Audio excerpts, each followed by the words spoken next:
ایک مکے میں منڈی لگتی تھی، اس کا نام تھا حضورہ۔ حضورہ نامی منڈی پہ نا ابو جال کا قبضہ تھا۔ اونٹ بڑے خوبصورت تھے، شاندار تھے۔ اس نے کہا میں نے بولی دینی۔ ابو جال نے اعلان کیا خبردار کوئی بولی نہ دے۔ بڑی دور تھا قبیلہ زبید، وہ آدمی واپس لے جا نہیں سکتا تھا، مجبور ہو گیا۔ ابو جال کہنے لگا چوتھا حصہ قیمت دوں گا اور اونٹ تمہیں دے کے جانے پڑیں گے، یعنی اگر لاکھ کے ہیں تو 25,000 کے دو۔ بندہ بڑا پریشان ہوا، چودھریوں سے بات کی تو کہنے لگے بدماش بڑا ہے، ہم شریف لوگ ہیں، شریف اور بزدل میں کوئی پاس نہ آیا۔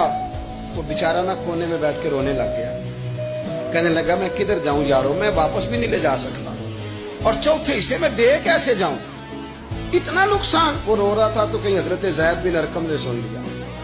آپ فرمانے لگے کیوں روتا ہے؟ کہنے لگا یار میں نے تو اہل عرب کی تعریف سنی تھی، میرے ساتھ کھڑا ہی کوئی نہیں ہوتا۔ تو آپ فرمانے لگے تو نے عربی دیکھا ہی کب ہے؟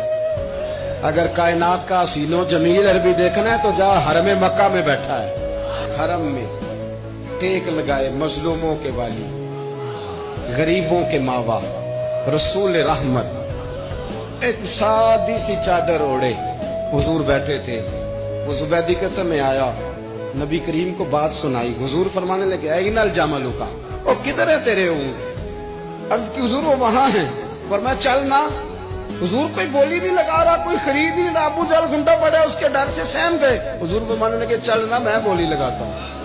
اور دیکھو نرخ بازار محبت کا انوکھا ہو گیا، خود خریداروں شامل آ کے مولا ہو گیا۔ نبی کریم نے حضرت سعد بن ابی وقاص کو بلایا، حضرت عمر کو، حضرت ابو بکر کو، مدد کے لیے نہیں۔ حضور فرمانے لگے میری جیب میں پیسے تھوڑے ہیں، ظاہری طور پہ تھوڑے ہیں، ورنہ تو کائنات کے خزانوں کی کنجیاں حضور کے پاس، تھوڑے تھوڑے پیسے دو بھی بولی دینی ہے۔ سب سے پیسے لیے میں چلو بولی لگانے چلے۔ حضور آئے، اللہ اکبر، یہ میرے رسول کا طریقہ ہے، آؤ ذرا تھوڑی دیر کے لیے سوچیں۔ ابو جہل بیٹھا ہے بڑی مسند پہ، قربان جاؤں مدینے والے حبیب۔ وہ زبیدی کہتا اس کے کپڑے مہنگے تھے، حضور کے سادے تھے، اس نے بڑی پگڑی باندھی تھی، حضور کی سادی تھی۔ کہتے وہ آنکھیں اٹھا کے بات کرتا، مدینے والے نبی آنکھیں جھکا کے بات کرتے۔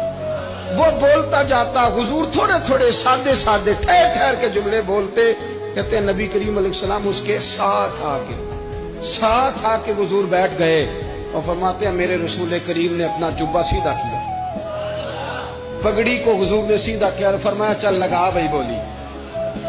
ایک اس نے لفظ بولے، پھر حضرت ابو بکر نے بولی دی، پھر حضرت عمر نے دی، پھر سعد بن ابی وقاص نے دی، پھر زید بن ارقم نے دی، پھر رسول کریم نے دی۔ وہ کہتا ہے جتنے میں بیچنا چاہتا تھا نبی پاک نے ڈبل میں میرے اونٹ خریدے۔ رسول کریم صلی اللہ علیہ وسلم نے نا